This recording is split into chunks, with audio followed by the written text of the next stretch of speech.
last night in a win. It's I think sometimes like could he improve on this? Of course. Look at any major leaguer with the Nats. I'll find you 10 things they can improve on. There's no level that they can't get called up to, though, while we're Right. waiting on CJ Abrams' consistency or, this guy to handle left-handed pitching better or that guy to, good thing Keibert Ruiz doesn't need to fix a few things to get to the big leagues. You know what I'm saying? Oh, buddy. Like, there's plenty of that to go around in the lineup, but House just turned 22 years old. I think it would spice up the homestand considerably. I'm with you on that 100%. I mean, it's an interesting time in the DC area. Kids are almost universally out of school right now. People are thinking about summer plans, summer vacations, heading in and out of town. This would be a nice little buzz thing as well against two of the dregs of the league, to your point. What do you guys make of where the Nats are at right now, the struggles offensively, and how would you feel about a Brady House promotion to the major leagues for their upcoming homestand? You can call us now at 800-636-1067. That's 800-636-1067. We should also get into the NBA Finals. Nobody giving the Pacers a shot. Even today, as they lead this series 2-1, they're still heavy, heavy underdogs. Is it time to start taking them a little more seriously as a contender in the finals? You're listening to The Fan.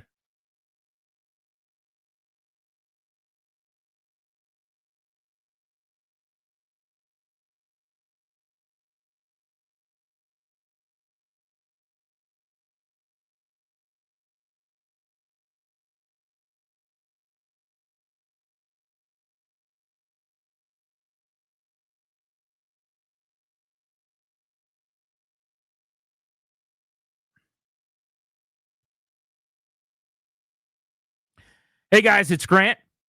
FanDuel's the best place to find all of your favorite player props.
I'm Toby Altizer with your sports update on The Fan. This update is brought to you by Prince George's Community College. Too little too late for the Nationals as they scored 3 runs in the 9th inning but fall short, leaving the tying run at third base. They lose to the Mets 4-3 and are swept in New York. They'll head back home to begin a 7-game homestand with a first of 3 against the Marlins tomorrow night. In the NFL, the Commanders wrapped up their mandatory minicamp today. Dan Quinn had no update on Noah Brown after he was carted off at minicamp yesterday. He's having an MRI today. In hockey, Stanley Cup Finals Game 4 tonight, 8 p.m. puck drop, Panthers and Oilers. Panthers lead the series 2-1. And round 1 of the U.S. Open, J.J. Spawn shooting a 4 under 66. He leads everyone at Oakmont for round 1 of the U.S. Open. College isn't for everyone, but a great job still can be. At Prince George's Community College, our continuing education programs offer fast, hands-on training. Get skilled, get hired. Visit pgcc.edu. From the Crop Metcalf 5-Star Sports Desk, I'm Toby Altizer on The Fan.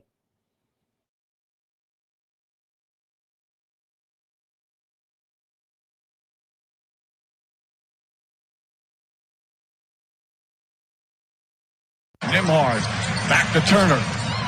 Halliburton looking for some room. Step back 3. It's good! Tyrese Halliburton with a 3-pointer. And the Pacers back up by 3. With Danny, I'm Grant. This is The Fan. Thanks much for listening to the show in the wake of a Nats loss to the Mets and a Nats sweep at the hands of the Mets. An ugly series. They led 4-2 in game 1, mid-innings. Didn't score 6th through 9th or in extras as they blew the game. Then they got shut out in game 2, and then they went 8 innings today without a run. So at one point, Danny, 22 straight innings 22 without a run scored. One of the big reasons why, without being overly reactionary, just happens to coincide with the guy being ready. Brady House, man. He's sitting in AAA. He's homering just about every day at this point. He's on a 34 home run pace. He's having good at-bats. He's hitting over 300 at this point.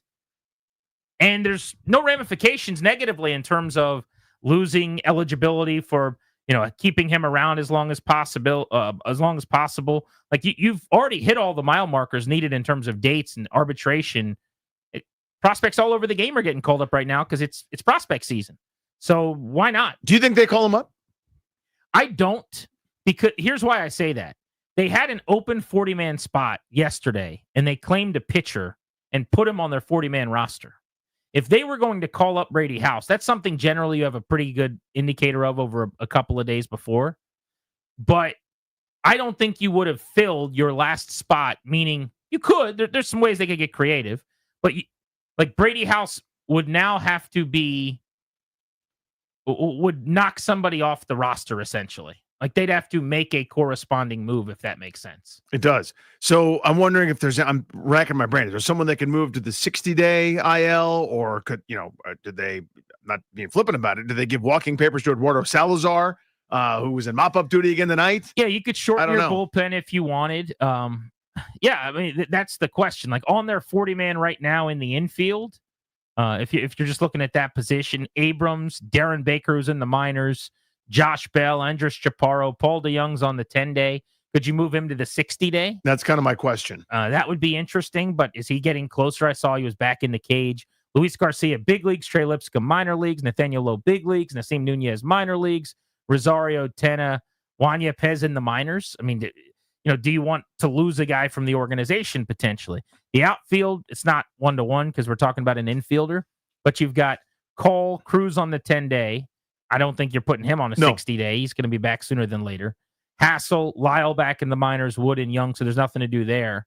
Catchers, you've only got 3 guys, including Millis in the minors. No move there.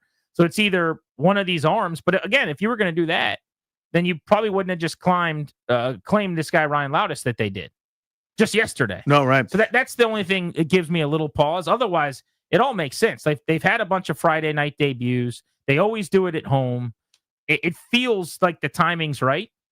As dumb as this sounds, from a business standpoint, a lot of times I think you bring these guys up to kind of sell a couple thousand walk-up tickets or whatever. Like that stuff all matters. But you've got a Nelly concert tomorrow. So maybe you feel like, well, there's already going to be a good crowd. Do you wait till later in the weekend? I don't know. But if I had to guess, I would just say less than 50% chance. But hopefully we find out in an hour.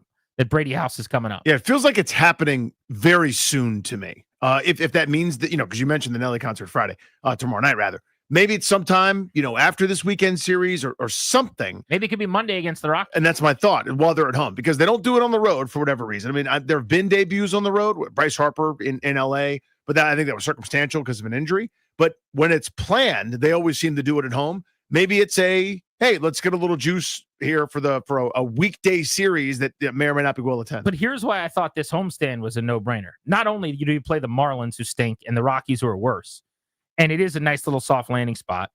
Not only does the right-handed nature and the power that he provides all help right now, not only are you terrible offensively and in your worst run of the season, essentially, since their big 4-game outburst, and all of these reasons are good reasons, you're not home again until July 1st. So if he doesn't get called up now, then I would definitely think it'd be that homestand, which is 3 against the Tigers and then 3 against Boston. But Detroit's the best team in the American League, arguably the best team in baseball. Boston's, much firmer challenge. Not to say that that matters a lot, because if you're calling a guy to the big leagues, you can't worry and protect. Yeah, you can't hide, baby. I'm you're always going to be playing good big league teams and legitimate pitchers, and if that's a problem, then he shouldn't be in the majors anyway. But you're talking about July 1, which is another 15 days in the minor leagues. I'm not saying that that's bad. Every day he's developing is probably helpful, but what's the point of that? What's the benefit? I mean, how much more seasoning is he getting in that time? If he's going to be ready on July 1st, well, he's ready now. And if there was a reason not to call him up financially or business-wise, I'd say, sure, wait. The example I'll give you there is Cade Cavalli. And Cade Cavalli, everyone says, well, why aren't they calling him up? He's pitching well at AAA. Trevor Williams is not very good. And Mitchell Parker has really struggled. He could take a spot in the rotation. Yes, he could, and he will. The problem for Cade Cavalli right now is if he were to get called up today, then he would be 1 year closer to free agency, and they'd lose another year. Because remember, he made his major league debut, and then when he got called up and made his debut, he was placed on the injured list after that. He wasn't sent back to the minor leagues. So the 2 years that he's been hurt have cost the team service time. He's 2 years closer to free agency, even though he hasn't helped them. If you call him up now based on the number of days left in the season, my understanding is he gets another year closer, and he's knocking on the door of free agency before he's ever really been a part of the organization. Yeah, okay, now you're ready to pitch the major leagues and join another team. Exactly. Yeah. So why wouldn't you wait until early July when he's not going to accrue the season, and you save yourself literally an entire year of Cade Cavalli in your organization? To me, that's a no-brainer. Yeah, that's smart. And it's what they're doing, I think, and it's why he's not in the majors, and they're just buying time, and they'll say what they need to say in the meantime. But that's not a thing with Brady House right now. So now or in 2 weeks, what's the difference? Let's go to Gibbs, who's in Connecticut, on Grant and Danny. What's up? What's up, guys? How you doing? Hey, buddy. Doing well. Last night, got home 1 a.m., drove to the game for the first time, get to see our 7-hitter who's batting a nice 100 on the year, and one of my favorite players ever, hitting home runs against us. And it's just awful, and I want Brady House to get called up, but I don't want him to get called up and then have to be coached by Darnell Coles. And I don't know how much a hitting coach influences the players and everything, but I think it was 15 runs in their last 95 innings before the ninth tonight. That can't happen without a change. Even the Rockies went on a bad stretch, and their hitting coach got fired and their manager. Something has to change. I don't want these players coming up and then getting affected by this awful coaching or performance. I'm not quite sure, but the offense has been awful. I can't watch it anymore. It's awful. Appreciate you, dude. Definitely been terrible. I mean, the 4-game stretch that they had, Danny, was ridiculous. When they scored, it was 39 runs, I think, in those 4 games. Yeah. Remember, they had 9, 3 nines and an 11. 9 and 11. And they had that. I mean, this lineup had the 11 batters in a row in the first inning all come to the plate without a single out. Baseball's the funniest thing in the world, but they've paid for it ever since. That 4-game stretch was so far above the norms and what's expected and reasonable and what this group's capable of, that on either side of that, the correction has been very, very real. Yeah, the next 5 games, they didn't equal the total from one of those games. You know what I mean? That's just how violent and mean baseball is in terms of progressions. But yeah, I mean, so I see that point. I know a lot of Nats fans feel that way. They're frustrated with some of the coaching and the like. To me, the hitting coach is only as good as the hitters. It's great for Kevin Long to look awesome when he's hanging out with Juan Soto and a bunch of really quality big leaguers that are going to grind at bats. I don't know how good a hitting coach Darnell Coles is. I have no idea. It's really hard for me to tell. But there's only so much you can do with the molds of clay that are Alex Call and Jose Tena and a couple Keibert Ruiz, a couple other guys at the back of the order. I don't know exactly. But to me, I understand his point where you've given us this idea that we have expectations of winning. Well, that's not what winning looks like. There's no way that's meeting expectation, watching your lineup just get pitched to for half of a month. You know what I mean? Like so something should probably change. I don't know what it is. Maybe it could be calling up Brady House. But at a certain point, show us that you actually believe some of the rhetoric that you were espousing. That makes sense to me as a fan. The Darnell Coles dialogue is difficult for me. And I think it's just because I don't have the information necessary, and I don't even know how to get it, in other words. Like, the team will tell you he does a fine job. The fan base doesn't think he does. You could say the proof's in the pudding, the results are the results. But to your point, I don't think that a pitching coach or a hitting coach is the reason for the results. In every sport's a little bit different, but like a pitching coach being really good doesn't mean your staff's going to have a low ERA. If you have the best pitching coach in the world and you put together with a very low payroll a bunch of crappy pitchers, they're going to have a terrible earned run average.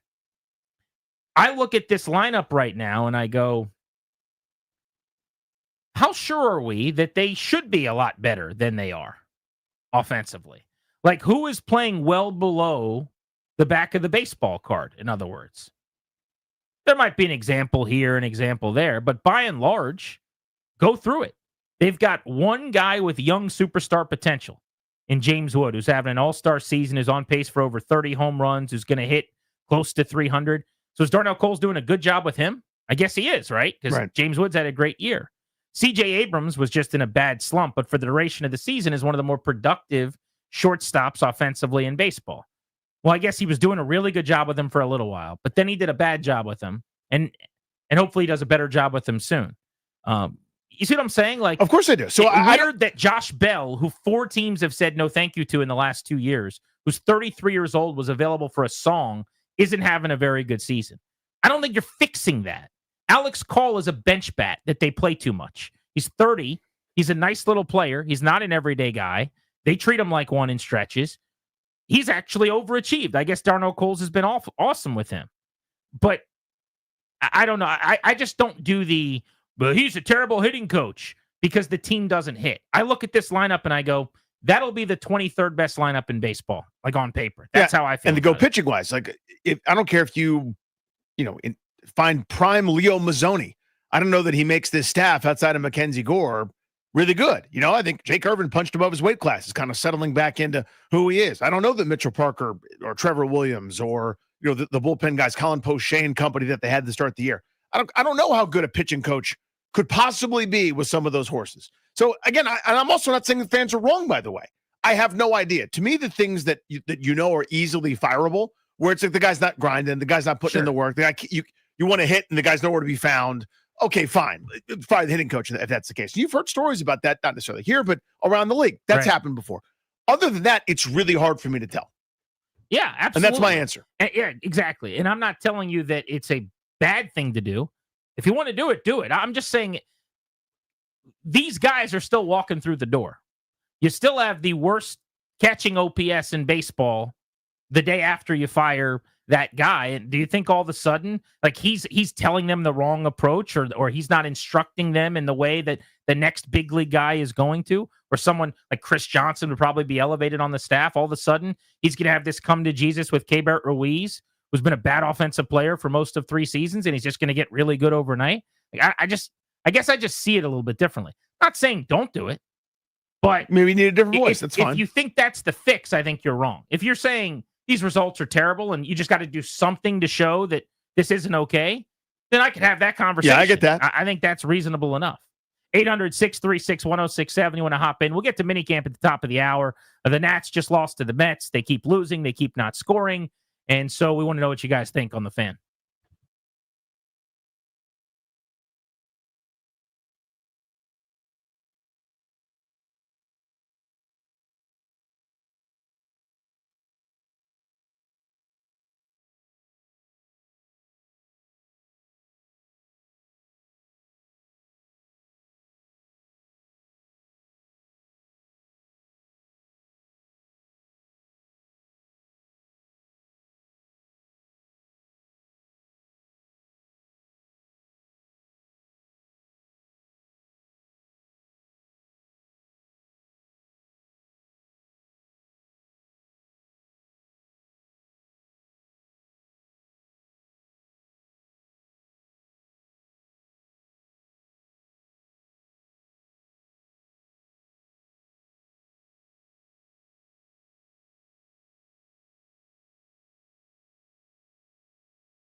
ramped up the team part of it, so where we could, hey, work on this.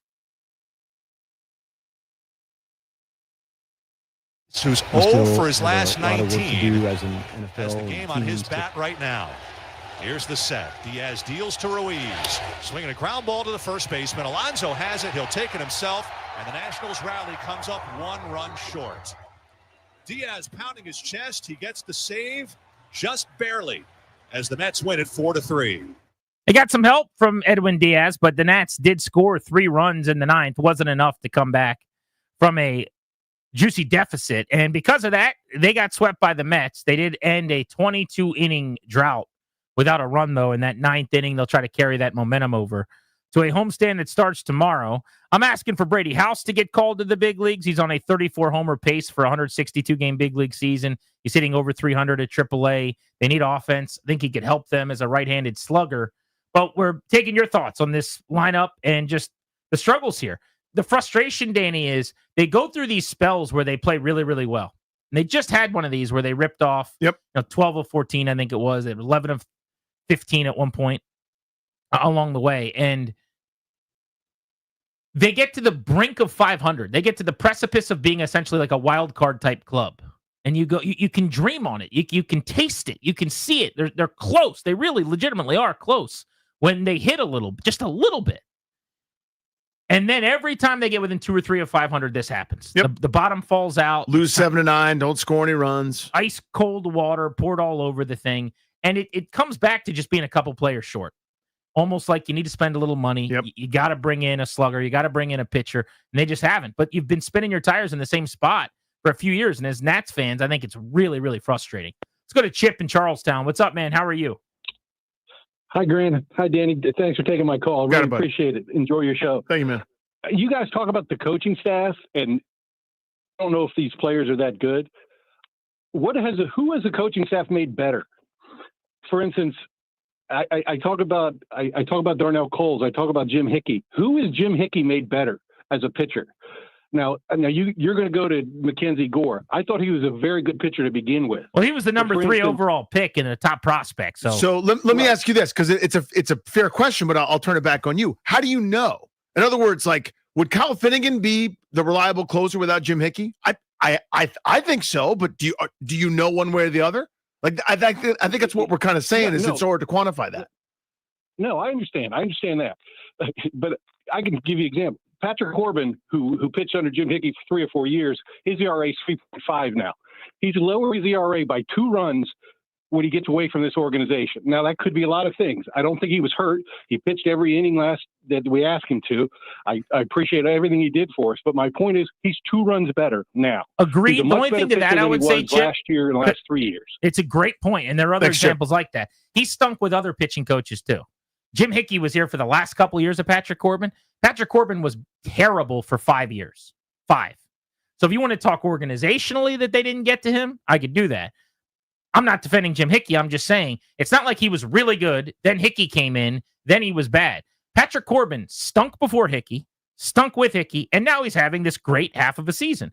If, by the way, at the end of the year, he's got a sub-4 ERA, which I would bet against, but if he does, then Mike Rizzo should spend $1 million and he should have a study done on what in the hell happened over 5 years with Patrick Corbin and why couldn't they get to him and why were the Rangers able to? And I'm not even joking. Like, figure that kind of thing out when a guy that you've invested a lot in, you can't make it work and someone else can. I think that's introspective and you need to look into those types of things. Like, who have they made better?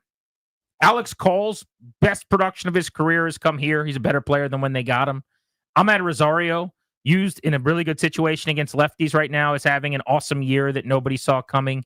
He hasn't hit like this in his career, to my knowledge. I mean, I don't know. You know, these are minimal things, but there are guys that are overachieving. But baseball, honestly, and every fan base thinks that only happens to them. The sport is rife with this, where an organization from somewhere else, and they deserve credit for when it happens good, will see something and go, we can change that. The best example, Garrett Cole going from Pittsburgh to Houston.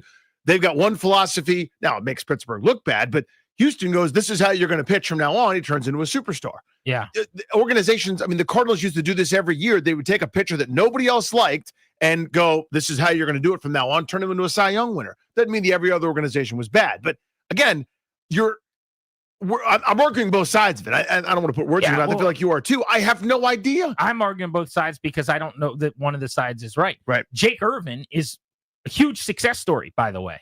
He was an okay prospect in the minor leagues, was never highly regarded, has turned into a really good big league pitcher over a few years. Same with Mitchell Parker. Those are huge wins, huge success stories that if you're Jim Riggleman, I'm sure. If you are Jim Riggleman, yes, then what? Jim Riggleman is, you could add him to the conversation He's too. part of it too. Right? But if you're a member of this staff that's involved with pitching, then I would say whether it's Doolittle or anybody else, you'd put them on your resume and say, here's a win for me. Let's go to Christian in Alexandria. What's up, buddy? Hey, guys. First-time caller. Thanks for talking baseball. I love the Commanders. I love the NFL. But Deserve. I don't know about Darnell Cole getting fired, but I think the proof is in the pudding. I mean, our development system and our draft has been pretty abysmal in the last 6-7 years. And I was the founding father of the Mike Rizzo and Trust fan club. I mean, Dylan Cruz was supposed to be the surest thing in the draft. He was almost picked number 1 over Paul Skeens. He has, I mean, look, he's not as bad as the stats say, but he has not turned out to be the sure thing that he was supposed to be. Guys like Carter Kieboom, Elijah Green have been disasters. Even Victor Robles, who was supposed to be the number 1 prospect ahead of Juan Soto, he didn't turn out to be what he's supposed to be.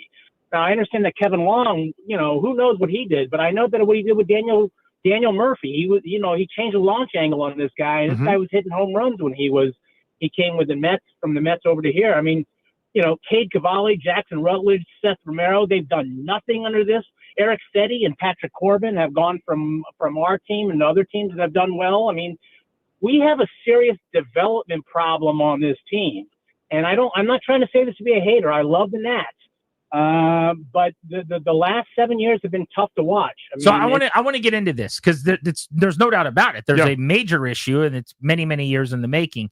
So let's dive into that next. 800-636-1067. You want to chime in? Some smart Nats calls coming in here in the wake of another loss and a sweep. We'll keep it going on the Fan.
I'm Toby Altizer with your sports update on the Fan. This update is powered by JTF Gov, the #1 HP Federal Power MPS partner.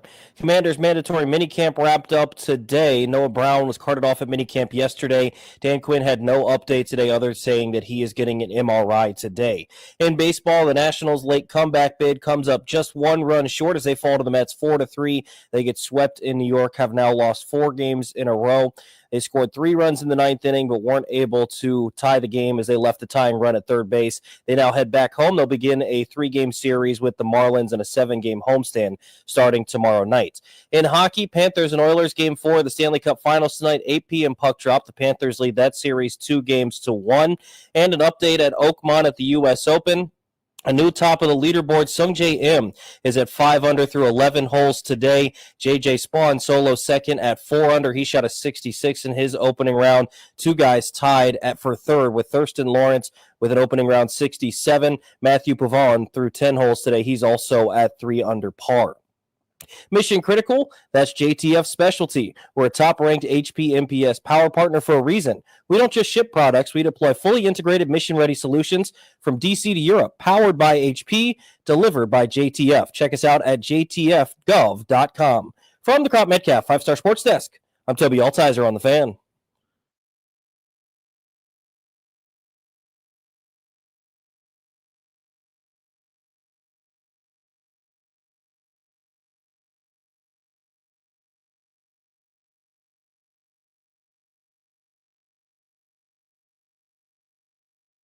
What are you doing to protect your family's assets?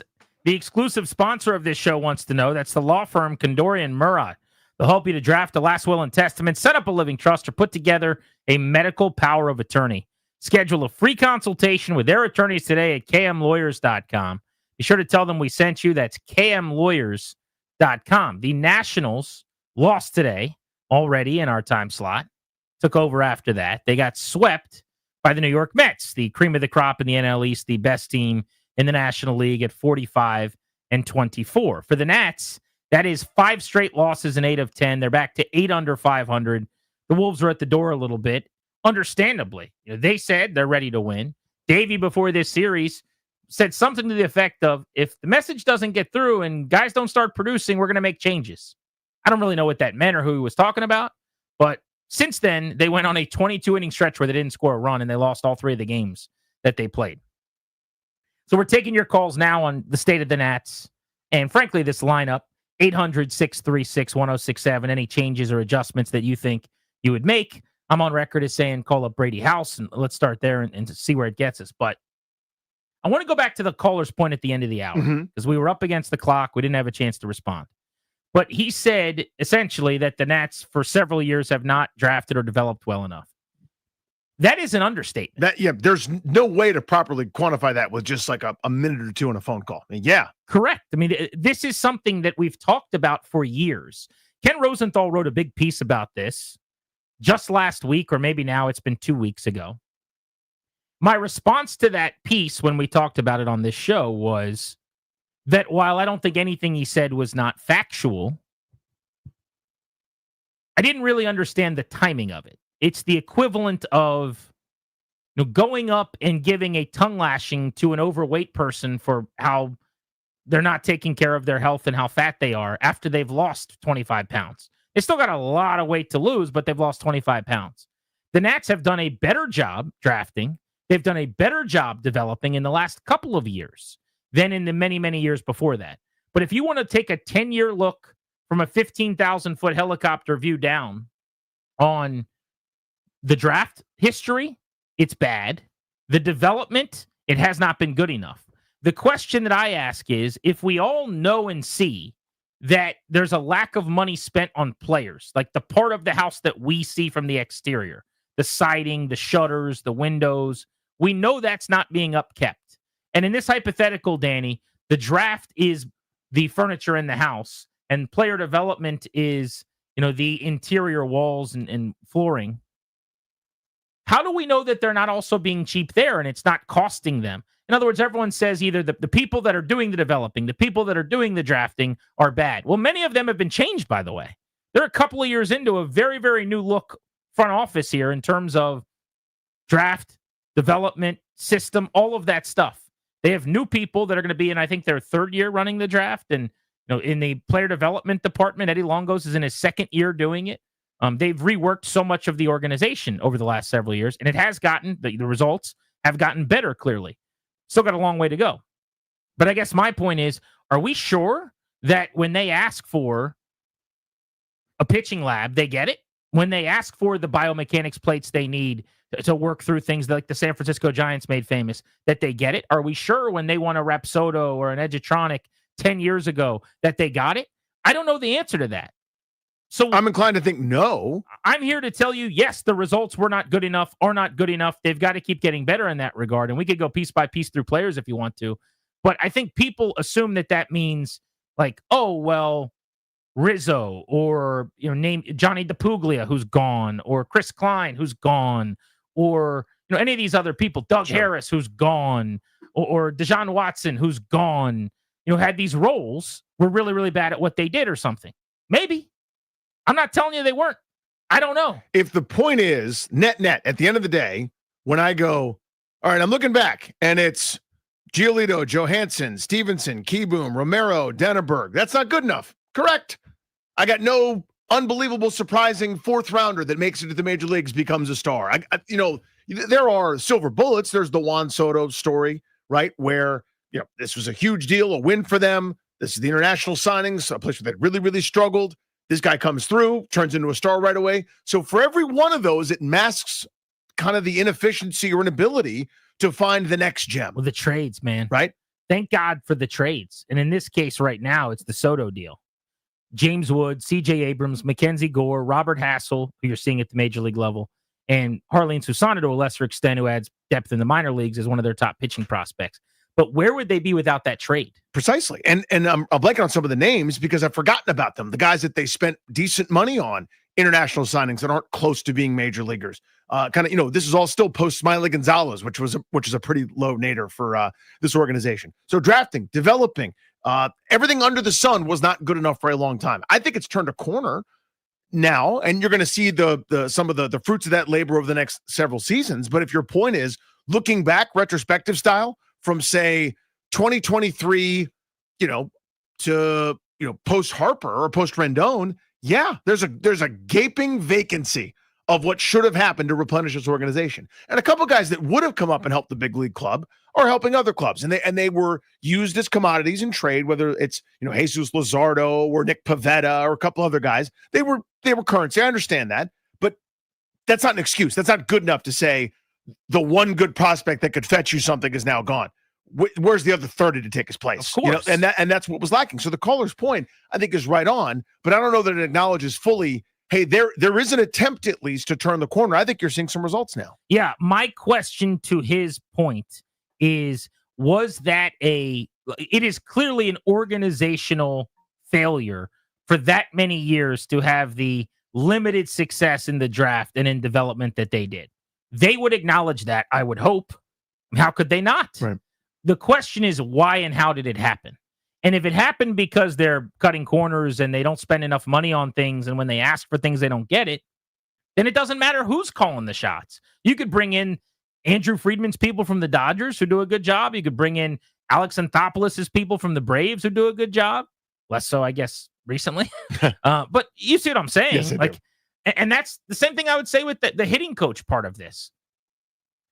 Now, if you want to make changes just to make changes, Mike Rizzo says this all the time. He said it again on the Junkies on Wednesday. It's a results business. Wins and losses are how you judge them. And if that is the reality, straight from his mouth, then the judgment right now is not good. And it hasn't been good for some time. Because let's not forget, Danny, that this is not year one of this situation with the Nationals, right? As they sit here today struggling. Last year and the year before, they were a 71-win team. The year before that, they lost 107 games. Before that, 97 games. Before that, 2020 after the World Series, 8 under 500, didn't make the playoffs. So it's 20, which was not by design, but, the pandemic year. I'll even, frankly, give them a wash on that. Post-World Series, no celebration, the pandemic season. They had to outbreak the first week and all the dumb rules. So whatever. 2021, 2, 3, 4, 5. This is the 5th year of this now. And if you go back to the beginning, their point was this is not going to be a very long rebuild. Now, I think some of that was rhetoric and not, authentic to how it was actually going to have to go. But I think the rebuild part of it, thanks to the Soto trade, thank God, that's the only reason why, but it actually went very well. The rebuild part of it went very well. Mm-hmm. The difference is when you've got Mackenzie Gore and CJ Abrams now in their prime years, and when you've got James Wood as a young superstar and CJ Abrams, getting ready for maybe a second All-Star game, and you've got, these other young players that are producing and helping you and ascending and getting ready for the major leagues, whether that's Hassel or that's Brady House or anybody else, you've got to supplement with veteran talent. And that's the part they have not done. Right. Are they just choosing not to add veteran talent as a front office, or are they not being allowed to? I don't know. Right. I have a suspicion. It would be weird if Mike Rizzo said, you guys want me to sign a 30 home run bat for right field and play Ew. Dylan Cruz in center and make Jacob Young a fourth outfielder? No, I don't think that's the best way forward. I don't like that. I wouldn't want to do something like that. So, yeah, I mean, the penny pinching ways in that regard lead me to believe, and I know I have my bias. I have my hypothesis, rather, of what I think happened over those years. I think nothing was spent on for a long time. I think there was a lot of neglect, and it was a lot of, we'll figure it out with guts and attack. Well, I want pitchers to be aggressive. Okay, well, can we fine tune some mechanical things and figure out how to get a guy that was a journeyman Jerry into maybe a major league star with an extra pitch or something in a lab? I don't think those things were happening. Now, do I know that for a fact? Did I tour every facility? Of course not. But I got my sneaky suspicions based on some of the payroll antics, deferring money. I'm sort of assuming there. I'm ascribing a little bit more blame in my view to the purse strings as kind of the reason for a lot of this. And I think now it's starting to change to a degree, but still nowhere near enough. I mean, their system, if you go back to like 2020 or 2021, was brutal. It just was. Their top prospect, Carter Keyboom, as the caller pointed out, didn't make it. Luis Garcia, who ended up being their top prospect at that time, was number 2. He's an okay player. Last year was very good. Jackson Rutledge, first-round pick, is now a reliever. Will Crow, they ended up trading to the Pittsburgh Pirates, is now at the Phillies. Andrew Lara is now 22 and in their system. Eddie Yean is with the Pittsburgh Pirates, was part of a deal. You mentioned former first-round pick Mason Denneberg, didn't get out of single A. He's now a wide receiver trying to make it in college football. Tim Cate, Seth Romero, Matt Cronin, Drew Mendoza. I mean, there's no major leaguers here. Mm-hmm. Like, that was 5 years ago. The system now, it's night and day. So you go back to, for example, 2009, when they took Strasburg 1. They had a comp pick based on the year before, and they took Drew Storn. Multiple big leaguers. Jeff Coburn has played in the major leagues. It wasn't great, but Michael A. Taylor was out of that draft, for example, a few rounds later. Like, the point is, it wasn't always this way.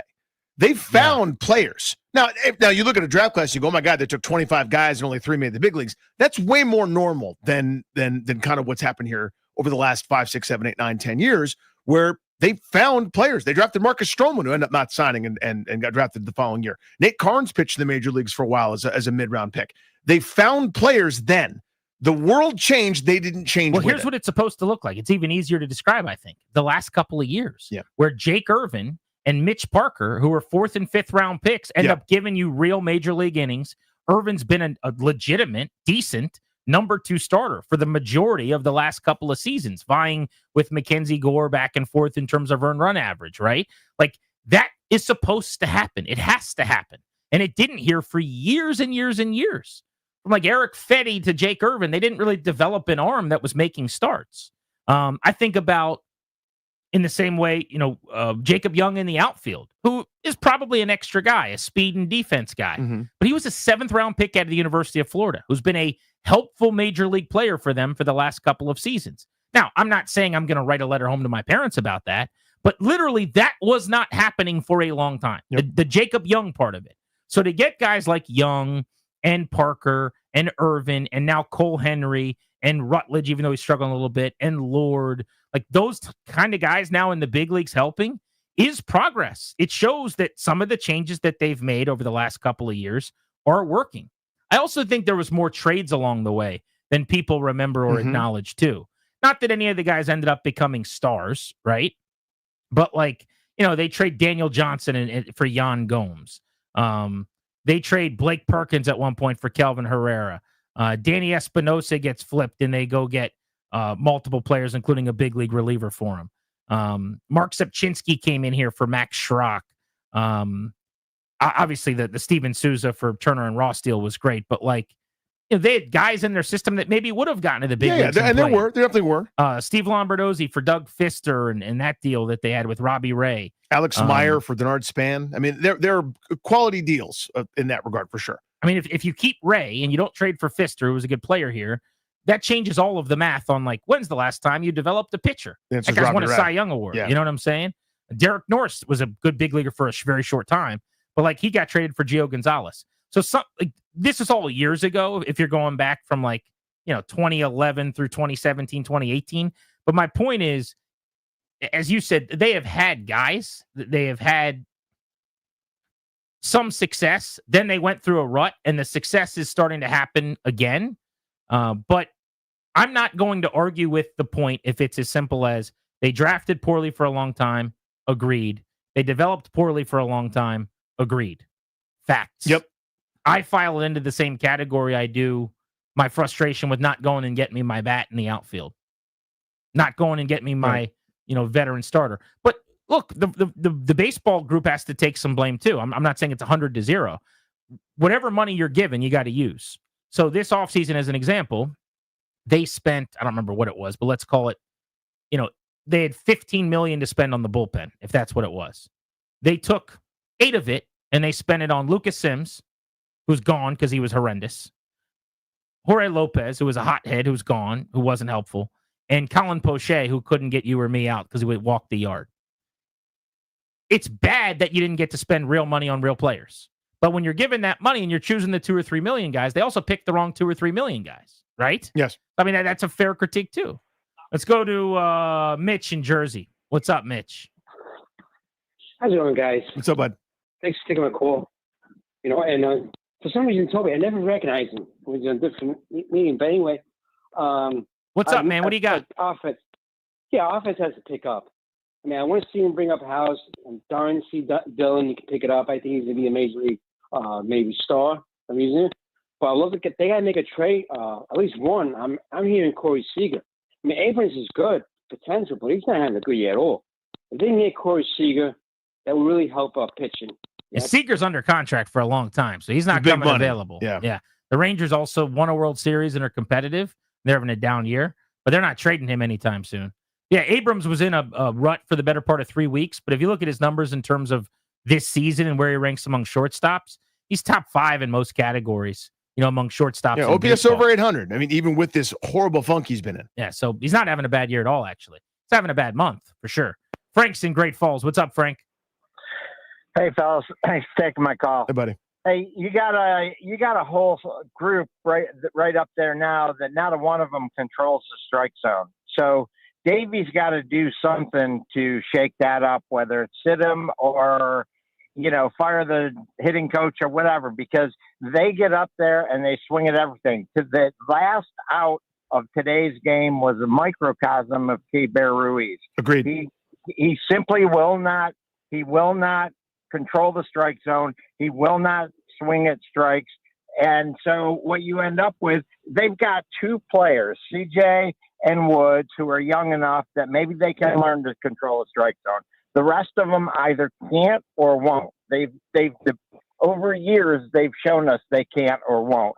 And they've got 2 guys, CJ and Woods, who can start, who should be starting on a playoff caliber team. I don't think there's anybody else on the field that's not on the pitching staff that should even be on a playoff contending team at this point. Appreciate you, dude.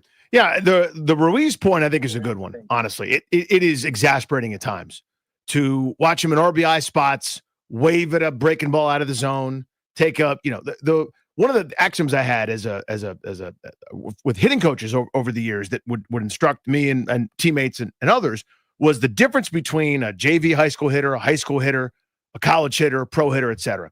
And the biggest difference is obviously the high end ceiling and some of the talent and the physicality, the muscles, whatever. But the other part of it is you take your A hack, your best swing the most often. High school kids come out of their A swing all the time. Your head will fly out. You get fooled on a breaking ball, whatever. College kids, less so. Pro hitters, less so. Big leaguers, less so. The stars, you take your A hack. you're better off swinging and missing at a curveball out of the zone 0-0 than weakly tapping it for the millionth time, a 7-hopper to the first baseman, or weakly on your front foot popping it up on a plus count.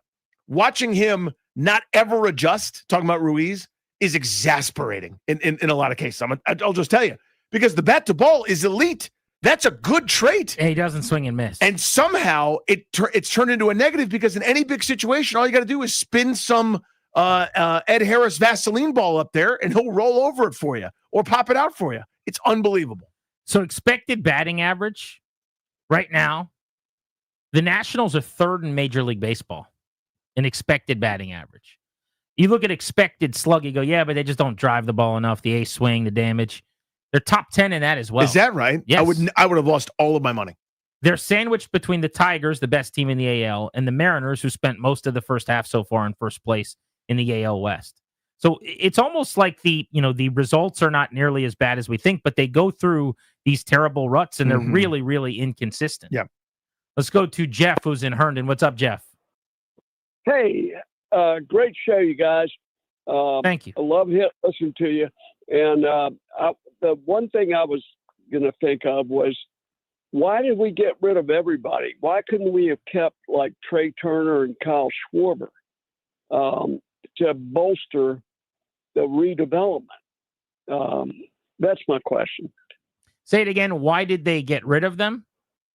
Yes. And what we get for them. Yes. It's a good question. So the Kyle Schwarber trade, they got a pitcher named Aldo Ramirez from the Boston Red Sox, who was injured at the time, who's been injured mostly ever since. That trade did not work. It was a good idea, though. You flipped the guy who was a rental, who was going to leave at the end of the year in free agency. They weren't going to re-sign him because they can't. They haven't spent that kind of money since 2018 maybe? They haven't spent that money in a long, long time. And because they were going to lose him, you're getting the best possible prospect possible.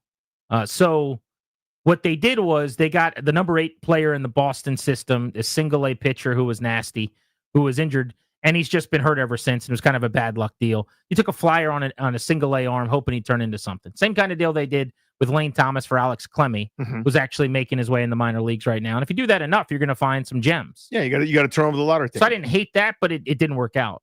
The Turner deal you look back at now, and that one is going to end up being one they kicked themselves on, because they traded Trey Turner with a year and a half of control left. Max Scherzer was in that deal as well. He was a rental. So even though it's a big name, you're just not going to get a ton for him. But Turner, at a year and a half left, plus a half season of Scherzer to the Dodgers, you got to get a couple of marquee prospects back. And they did at the time. They got a guy in Josiah Gray, who to their credit has been an all-star since, but has Tommy John and is not pitching right now. And is probably like a 4th type starter based on what we've seen, if some things work out. And then they got Keibert Ruiz, who at the time was a top 100 prospect in baseball. Is pretty good, Danny. 2 top 100 type guys, an arm and a bat.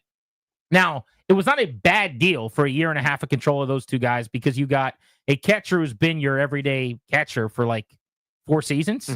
And you got Josiah Gray, who after TJ will come back, and if not for Tommy John, would have been in your rotation like every 5 days since the moment of the deal. There's value to that. Yeah. So what's more rare though is the Soto deal, where every single player is now like in the Major League lineup playing against Juan Soto 2 teams later. You know what I mean? Like, that's more rare. But it is fair to say, like, that deal, what it looked like that day and what it became, 2 very, very different things. Absolutely. I think that's 100% right on. But that's the answer to your question. Right. Why didn't they keep those guys? Turner, they could have. There's never a reason on a non-contending team to keep rentals. I'll even say this year, they don't have anything of real value, but like flip a rental. Yeah, no Nathaniel problem. Logo's on a tear. I'll help you pack your bags. He's under contract for next year. That's true. So I would not trade him, because that's kind of my point is, in fact, definitively, he's my point. I would not trade Nathaniel Lowe because he's under contract next year, and God forbid you ever spend any money. You could actually be okay next year. You're pretty close. But people who are not under contract beyond this year, I would flip, because they're just leaving via free agency anyway. You're not paying them. You're not keeping them. So add to your system. It's how we got here, where the system's really good, and these guys like, Hassel and Dalen Lyle, who they drafted, like, it's creating more competition. Your minor leaguers are getting better because of this. It's a good conversation. I'm happy we could have it. Good job, everybody. How about that? Where are we? Boston, New York, or DC? Here we go. Just breaking down the ball club for an hour, going deep diving in the minor leagues. This has been Bustin' Loose Baseball. I'm sorry. This has been Grant and Danny. You can listen to a Nats pod with all this kind of intel, though. Bustin' Loose Baseball. Oh, sure. Yeah. Starring Toby Altizer and myself. Right. Producer Darius Dameron is on the controls on that one, too. Next, let's talk mini camp. There's a football team in town. The Commanders, they're at practice today.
I'm Toby Altizer with your sports update on the Fan. This update is brought to you by the Chesapeake Bay Sox. Purchase tickets at baysox.com. In baseball, the Nationals' late comeback came up just a run short as they fall to the Mets today, 4-3, scoring 3 runs in the ninth inning, leaving the tying run on third base. The Nationals will return home after the sweep in New York. They'll take on the Marlins for the first of 3 tomorrow, beginning a 7-game homestand for the Nationals.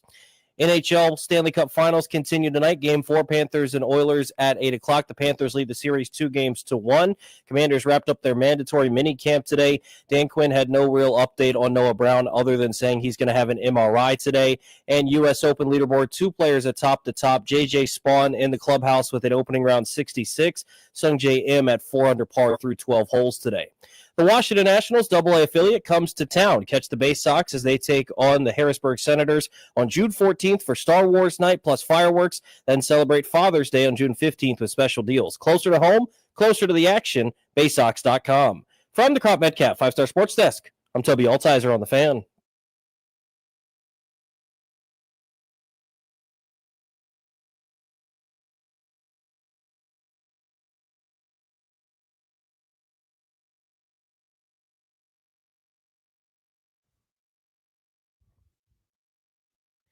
Thanks to Toby for the update. Welcome back, Grant and Danny on the Fan. Mini camp continued today out in Ashburn. Want to get you a little sample of what Dan Quinn had to say to the media. He talked about Noah Brown today. Remember, Brown was carted off the practice field yesterday. We had been awaiting an update. It was brief, and as expected, Quinn didn't give a whole lot of detail, but this is what we got on Noah Brown from the head football coach. I have no update. I know he's getting an MRI today, this afternoon. So, I don't want to speculate. On what? Yeah, MRI today. Yeah. Okay. That's about as much kicking the can down the road as you're going to do. He's not going to talk again, to my knowledge, until training camp. So if you could just get through today's press conference, you're not going to have to answer any more questions about Noah Brown for 5 or 6 weeks. And that's exactly what Dan Quinn did. And you heard the follow-up there from John Keim of ESPN. I think he was saying on what, meaning what body part, what got hurt. They still don't know. And Dan Quinn wouldn't even comment or elaborate on that. Yeah, it's an MRI. On what? On your ear? On your eyes? On your teeth? On your right nostril? Yeah, I mean, there's head, shoulders, knees, and toes. I mean, it's borderline hockey at this point, like Dan Carberry over there. But yeah, it's and you're allowed to do that in the offseason. Yep. So do it, whatever. But I don't know. They probably don't have the actual timetable and all of the details, but I bet they got most of them. They probably know something. So if there's something very seriously wrong, they probably got enough to know it's going to be a while. But regardless, I guess there's no added benefit to letting people know today. But if he's out for a while, and it's possible, I guess, then they're scrambling over there very likely to get their ducks in a row as to either getting a deal done with McLaurin so that come training camp, you're locked and loaded at wide receiver, or maybe even getting another veteran on the horn. Are you calling external options? Are you, adjusting plans internally? It was, Luke McCaffrey, I'm making this up, who was not part of, this, that, and the other sub package. Is he now? Like, what's the plan? Those internal conversations, I bet are being had. Dan Quinn talked today about running back Chris Rodriguez. I've always been intrigued by Rodriguez. He was a 6th-round pick for Washington who runs really, really hard. In fact, you could make the case last year, Danny, that as a similar guy to Brian Robinson, he did more with less. He averaged almost 5 yards per carry, scored a couple of touchdowns. And whenever he's gotten a shot, he's excelled. Mm-hmm. They drafted a running back in Ja'Cory Crosky-Merritt in the 7th round. So now you've got potentially 4 guys ahead of him on the depth chart. He got cut in training camp last year, was on the practice squad for a while. There's no guarantee that he's even going to make the team. This was Dan Quinn on Rodriguez. Yeah, that was one of the things we discussed for him through the offseason. And he's really applied himself into that to make sure he can be at his absolute best. You're right, he made some really meaningful runs. And so if he could get himself into the best shape he's ever been in, that would give him the best chance for it. It's a very competitive running back room, but looking at the work Chris has done, over the last, 3 months or so, it's been significant. He's lost a lot of weight, apparently. He's in better shape. I remember the first time I went out to training camp last year in July, one of the first things I'd heard when I was out there was he's kind of fallen out of favor with the staff because they didn't think he showed up. I don't know if you would say, out of shape, meaning football shape, or just overweight or whatever, but they didn't like what they saw. Well, by the end of camp and into the preseason, he did enough to hang around. And then eventually, as he got very limited opportunities, he did maximize them. but give him credit because they challenged him, it sounds like, this offseason. Get your butt to minicamp in better shape and look the part, and I guess he did. Yeah, it's your career, right? It's your choice. I mean, there have been a couple of guys, think of the Nationals, where they've had those kind of conversations. Luis Garcia had a tough conversation with the team and management. Same with C.J. Abrams. Here's a fork in the road. What do you want to be? You want to be on the roster or not? Like, we are telling you, here's what we expect. You can get mad about it, or you can get to work. Sounds like he did the latter. So we know that Brendan Coleman's going to play left guard because Dan Quinn told a podcast hosted by Kyle Long as much that he was on this week. So that means Laramie Tunsil left tackle, Brendan Coleman left guard, and Tyler Biadasz center. And then there's some questions on the right side of the line, especially in a world where there's no Sam Cosmi at the beginning of the year coming back from a torn ACL. So this was Quinn asked about the right side of his offensive line. Yeah, I know that with Sam, he's hitting all the benchmarks, but when does that, get there? I don't know. I'm not there yet to knowing like we're not going to miss one step with him. What I do know is that I love the competition that we have on the offensive line right now, at guards and centers and who's playing at right tackle and how we're working through the guys. So it'll take some work as we're going through into training camp. But those are the types of challenges like you want as a coach. It's not like who in the hell is going to play over here. It's more like this is going to be an absolute battle to see where it goes. So that's most of the times been my experience, Bram, where like the competition of one another like really pushes us forward and the whole group gets better. So the right side of the line is now wide open, and I think it's fascinating. You're going to have, in a world where Cosmi's not starting to begin the year, probably Allegretti competing at right guard. Again, this is if Coleman's the left guard, like he said. I'm just taking him based off that, yeah. Word on this podcast interview that he did.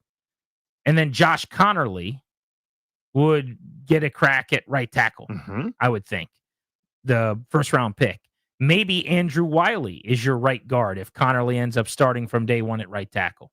And it could be Wiley and Connerly instead of Allegretti and Connerly or Wiley or something like that if they don't think Connerly's quite ready. But to Quinn's point, it's a good problem to have. It's better than last year where you're going, can anybody step up and do this? You now go, we got options. Say for the sake of argument, Connerly's not ready day one. How many really good options? I would say Connerly when it's going good because he's a first-round pick. But otherwise, they're just guys. Well, let me try to convince you this way then. If Connerly's not ready day one, I got through an entire season last year with the right tackle that's already on my roster who's competing at guard also in Wiley. Right. So I also have Allegretti, who I got through a whole season last year at left guard in case the transition for Coleman doesn't go as well. I got Coleman, who played left tackle, at a good enough job. Maybe he can play right tackle for me. My point is I've got more options this year, not necessarily the highest end. You hope they are high end with when you add Tunsil to the group and if Connerly's as good as advertised. But to me, I think there's a lot more potential there, which I think is obvious. But B, I would feel a lot more secure going into this year than I did last year. No doubt about that. They're in a way better spot. I just think they have one impact guy on the right side right now until Cosmi comes back. So I'm not like doing a dance about how good the right guard position is going to be necessarily. They'll be in a really good spot, I think, if Cosmi comes back and Connerly's the real deal. Maybe now you've got a well put together line with a couple of new solutions. Tunsil in the trade, Connerly in the draft, Coleman in the draft, Biadasz in free agency. I mean, they'll have basically completely rebuilt the thing around Sam Cosmi. Grant and Danny with you on the Fan. We'll continue with Dan Quinn's commentary that stood out to us from minicamp next.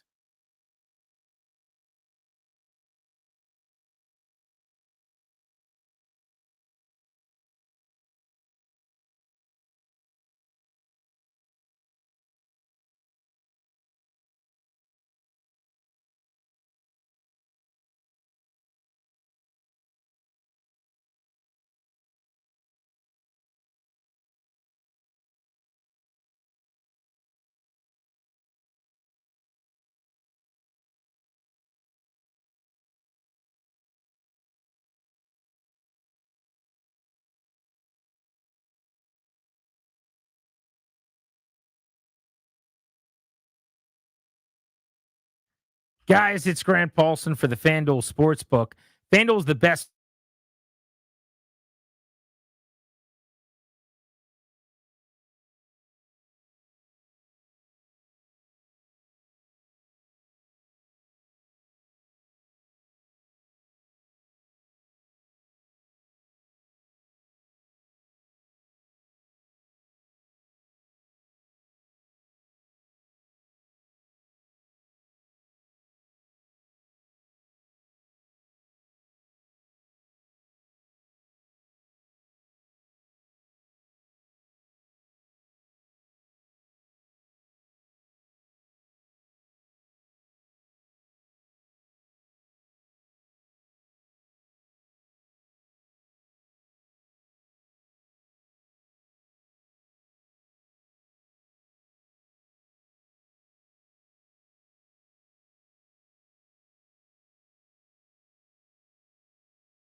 The Commanders were on the field at mini camp today. We're going through some of the answers from Dan Quinn that stood out from this press conference. Grant and Danny with you on the Fan. I want to look at what he had to say about Jaden Daniels. Signs that he sees that Daniels is growing and has improved off of what was a historical rookie season. This was Dan Quinn on his now second-year QB. I've always felt he had real control of things, and we work at the line of scrimmage a lot, and he's really comfortable in that. He was always somebody that, really was on his details. What I guess seeing now is just the accuracy, the footwork, so more of his body mechanics that he wanted to emphasize. I see that coming through in his play. I see the speed, that he's, out on the edge with. So those are the things that during the off-season time that, like, you can really push it. So we had one where he had a keeper yesterday. He turned it in, where he was up the sideline for 30 or 40 yards. And he was one of the fastest players on the field on that play. And so those are the ones that, okay, that's a person being aggressive to go take their shot. And then I would say the individual time with new players, he did some of that last year. Honestly, like when Noah came, I can remember him like staying after and working with him, but seeing him put in the work with different people who are new to him and to the organization, I think that like speaks of the leadership. It's not anything that I asked him to do, but he knew for that person and him to be in sync, there had to be some unseen work together. And so those would be a few of the things. I love that turn of phrase, the unseen work together. Anybody can tell you they're working out on Instagram. Anybody can say, let's get it, and post a picture of them or a little video of them sweating when they're running on the beach or pulling a tire or whatever the hell. Hashtag rise and grind. Everybody's seen that one, and people react to it. It's fun. It's good content. But it's the unseen work. It's the unsexy thing that nobody sees. Are you doing the extra rep in the weight room? Are you doing the extra stretch time in the training room? Are you doing the extra menial rehab exercises and maintenance things to heal your nagging stuff? It's all part of it, dude. And I also love his point talking about Quinn, who's talking about Jaden Daniels. The underrated part from last year, there's a million things, but the ability at the line of scrimmage and to be comfortable with all the noise and all the opposing defenses and all the, Mike linebackers shouting cadences right back at you, people trying to throw you off your game, the cool, calm, and collected to be able to adjust and get you in the right look and do those things like he's a 10-year veteran, like he's Peyton Manning, after several different go-rounds in the league was really impressive. Dan Quinn with the media today. Let's get into what he had to say about Deebo Samuel. Going through some of this press conference and things that I think are notable you guys would want to hear on Grant and Danny live on 106.7 The Fan. We're going to take you up to 6:30 this evening, and then Linnell's going to have overtime. He's been out there in Ashburn, so he'll have some takeaways, I'm sure, to provide. Let me hear Dan Quinn on Deebo Samuel, getting to see him up close. There's been a lot of talk about Deebo. Some of the pictures, some of the videos coming out, what he looks like running, what he looks like standing there. Is he heavy? Is he not heavy? This is Dan Quinn's early impressions on Deebo Samuel. Deebo, I think, has been very impressive to me for maybe a different reason than I thought. He was such a difficult person to tackle that you spend so much time, how are you going to tackle this person? And somewhere along the way, I've forgotten until out here, like how fast he is. And so sometimes when you're playing against a receiver, you say, man, you better either get him at the line or you better be on top of him.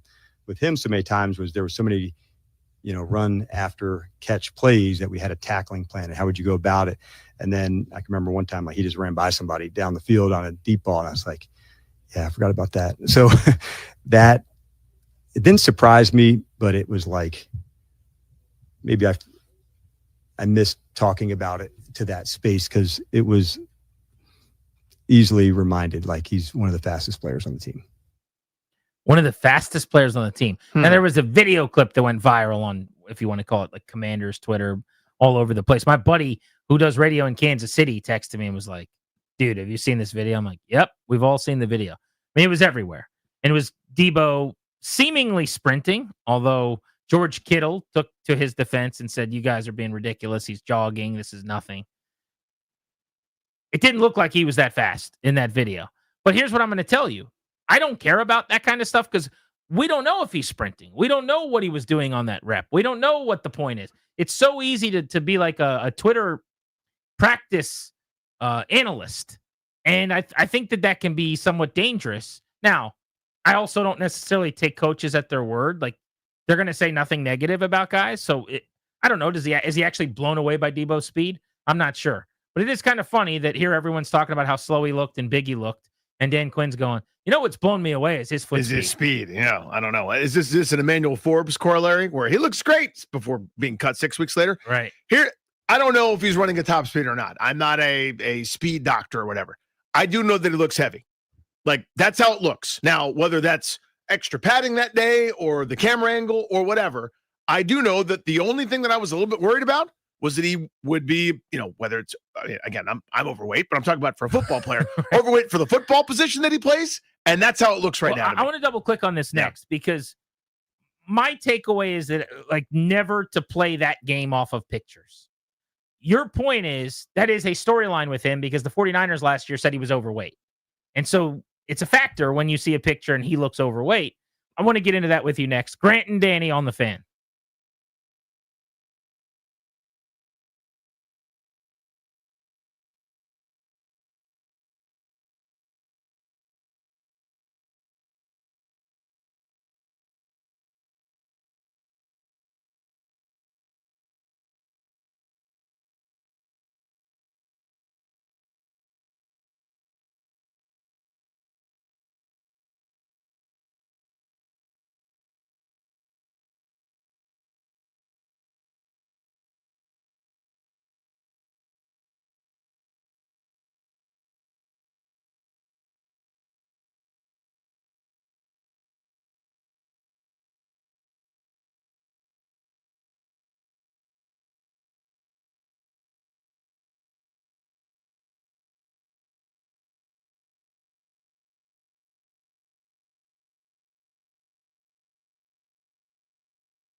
I'm Toby Altizer with your sports update on the Fan. This update is powered by JTF Gov, the #1 HP Federal Power MPS partner.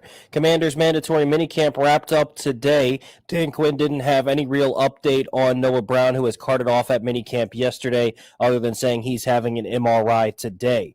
Baseball earlier, the Nationals fell to the Mets 4-3. They scored 3 runs in the 9th inning, leaving the tying run on third base. The Nationals get swept in New York. They now head back home. They'll begin a 3-game series with the Marlins tomorrow, beginning of a 7-game homestand for the Nationals. 3 against the Marlins, then 4 against the Rockies starting next week. Hockey Stanley Cup Finals continue on tonight. Game 4 for the Panthers and the Oilers. Puck drop at 8 o'clock. The Panthers lead that series 2-1.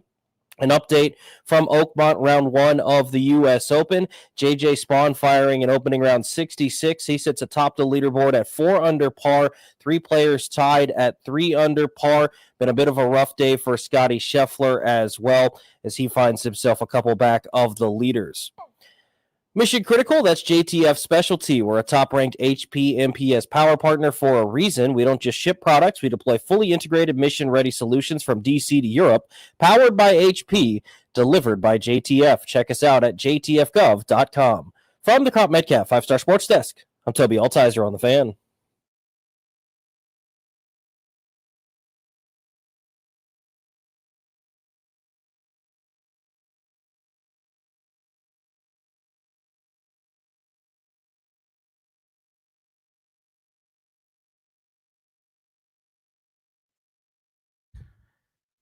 Thanks, Tobes. Welcome back. Grant and Danny stretch run. We'll get you to 6:30. Linnell's got overtime at that time.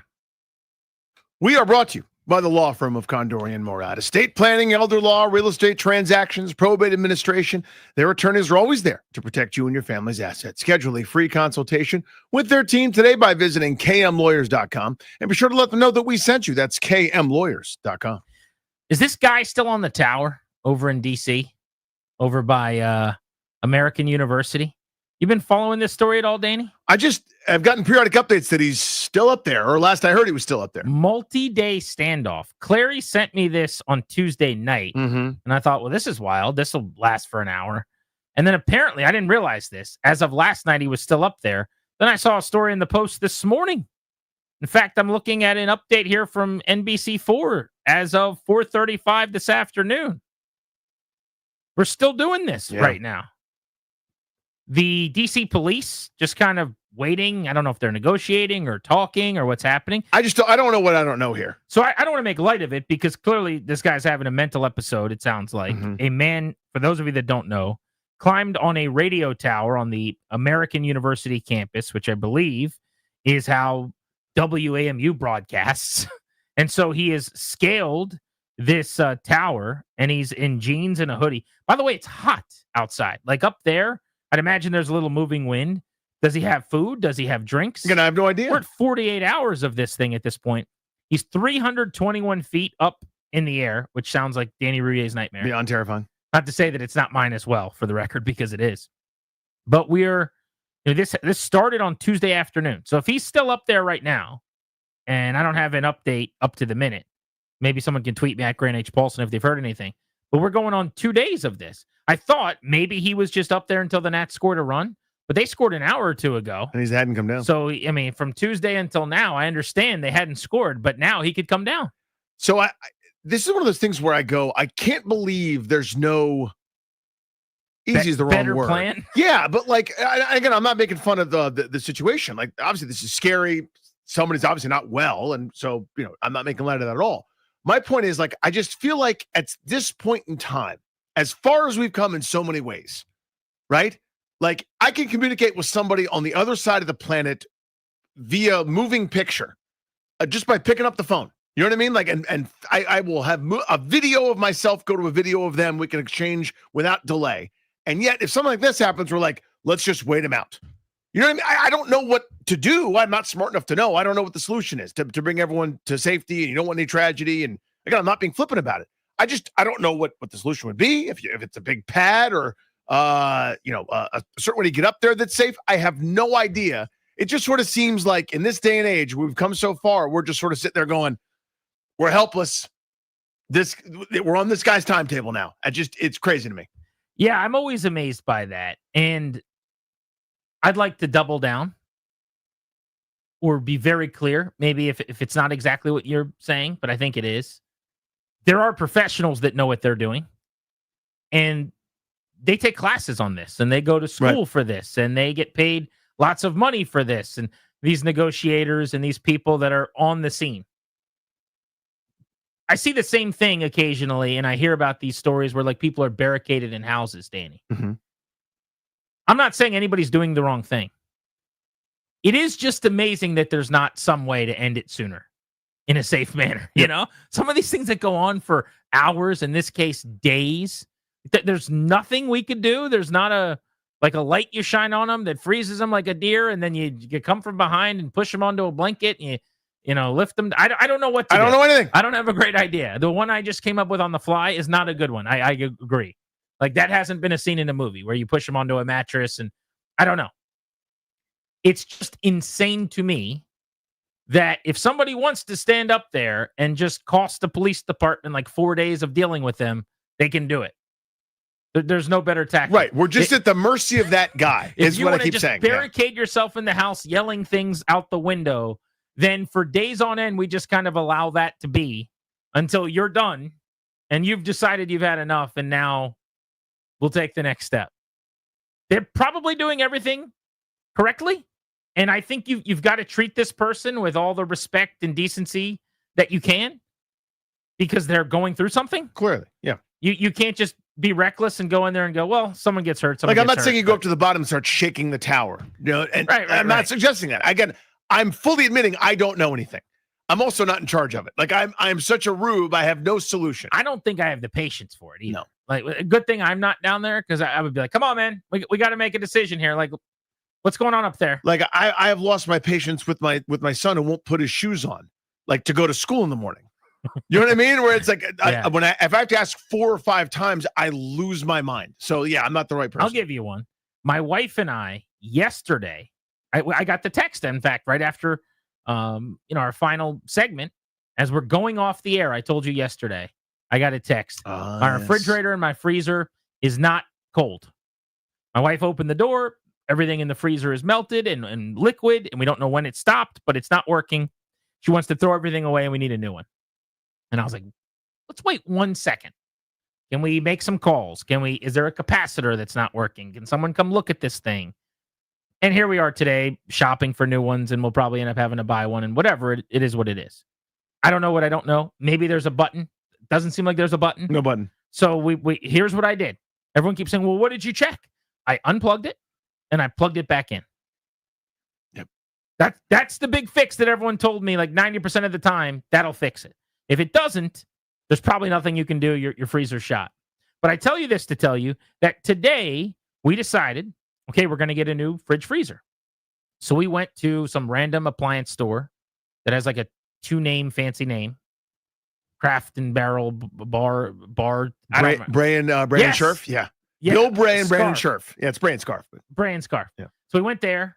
Then we went to Home Depot. It was a big day. Mm-hmm. Big day for the Paulsons. By the way, was there enough time? We're lugging 3 kids around who are running around the store. It's the family that went like 7 years ago. I thought, oh my God, these parents are the worst parents in the world. I'm trying to talk to this sales guy who's doing sales wackies. He's like, there's never a good time for your fridge to go, but best time is when I'm on the clock. And like my kids are running around in circles, This is your Freon injector. Now what's going to do here? Yeah. Oh this guy goes, I swear, he's like, we got one in stock that's black, just like you want. One in stock.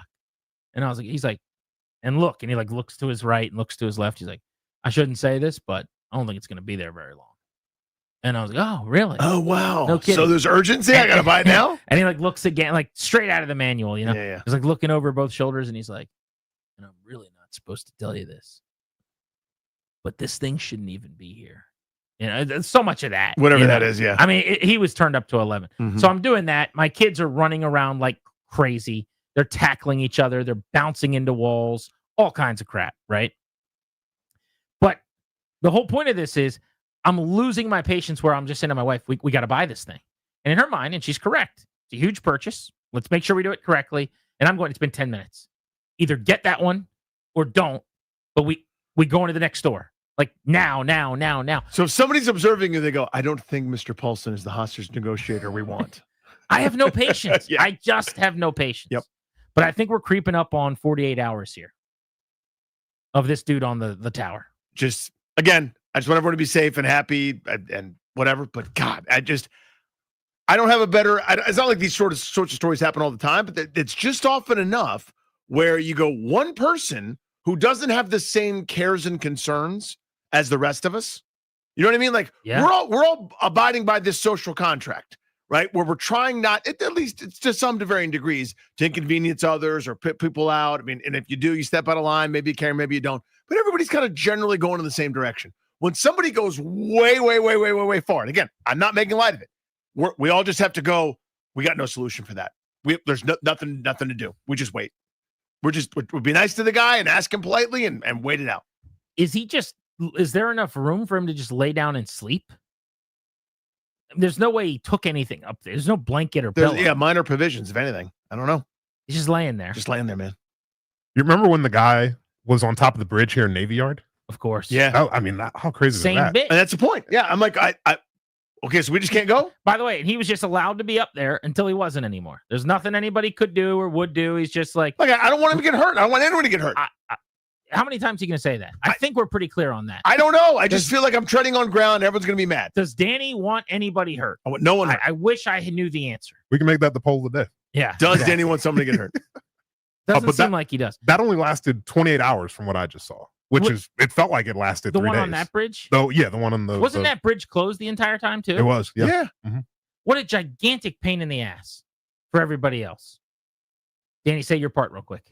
Listen. I just don't want anyone to be Right. upset or hurt. I want everything to be fine. I don't know what I don't know here. I feel like we've come so far in so many areas, but there's some where we're going, oh, I don't know, man. He's up there. Chris in Hyattsville just asked, does the light come on when you open the fridge? Yeah, lights are on. Absolutely. It just doesn't keep But nobody's home. Just doesn't keep cold. Yeah. And it's fridge and freezer, by the way. Oh, yeah. The unit's boned. I mean, it just seems pummeled. It's just, you know what it seems like is a couple $1,000s are about to Well, be spent. it might be, though. Who's the manufacturer of that one? Do you know? It doesn't matter. Yeah, but I'm saying it might be someone you can call. It might be like a fix-it thing. Like that company comes out. Or somebody like who so knows what to do. You here's call. what I was told. Mhm. And I don't know if this is true or not, but a couple people said this to me. Fixing refrigerator freezers is like super expensive with parts. Yes. A lot of times they either have to be shipped, from various locations or whatever. So if I'm bringing someone out to my house who's a grown up who can do things, and then they've got to get parts, it's a couple $100 to have them out there. Now we're getting parts for a few $100.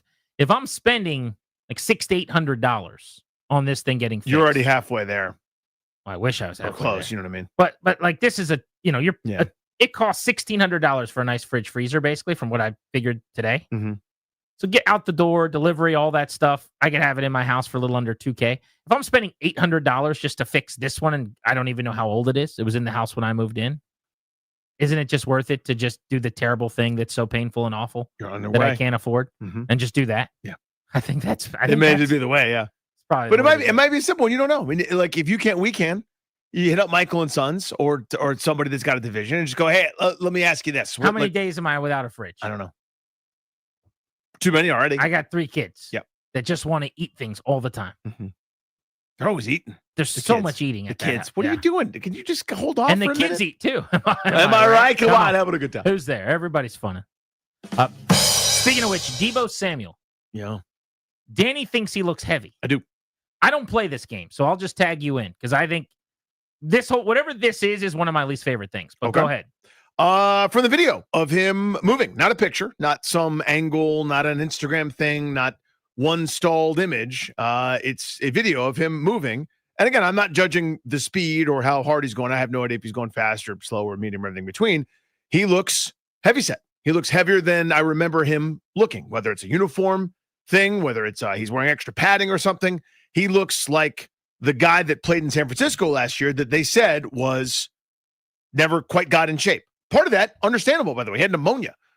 Scary thing that he was recovering from. He couldn't work out the same way, etc. He's never been Emmanuel Forbes or a Paul Richardson or like, a super skinny wideout. That's not his game. He's a power wideout / running back / weapon, but he looked heavy set to me.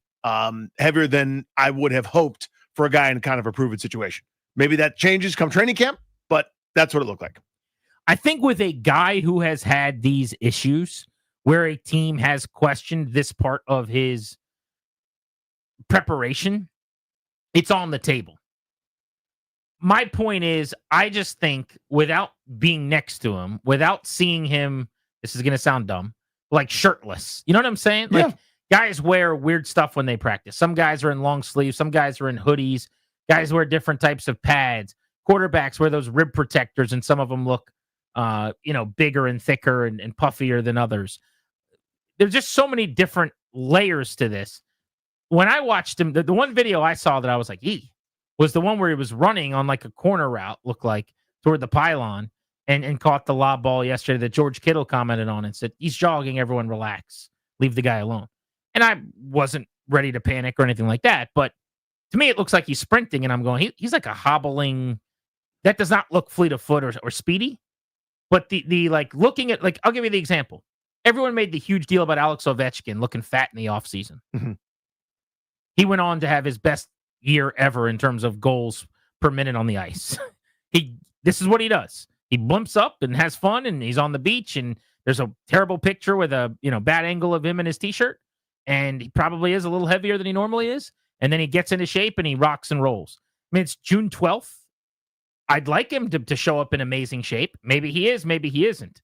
But I guarantee you at the end of training camp, he's going to be in much better shape than he is right now. The only reason with him that I even will kind of like acknowledge that this isn't completely ridiculous, and when I say like this isn't something I do, is because literally when you acquired him, one of the things was this was the potential red flag. He hasn't been in the best shape in the last couple of years, according to people with the 49ers. Yeah, I mean, the Ovechkin point I think is a good one, and here's my counter to that. That's a freak. Like, that guy drinks Coca-Cola in a water bottle on the sideline. No one else does that, right? Like, that's a once in a billion person. Luka Doncic got shipped out of Dallas because he wasn't in shape. While not being in shape, he's averaging 30, 10, and 10 on dragging a team to the finals. So some guys can do it.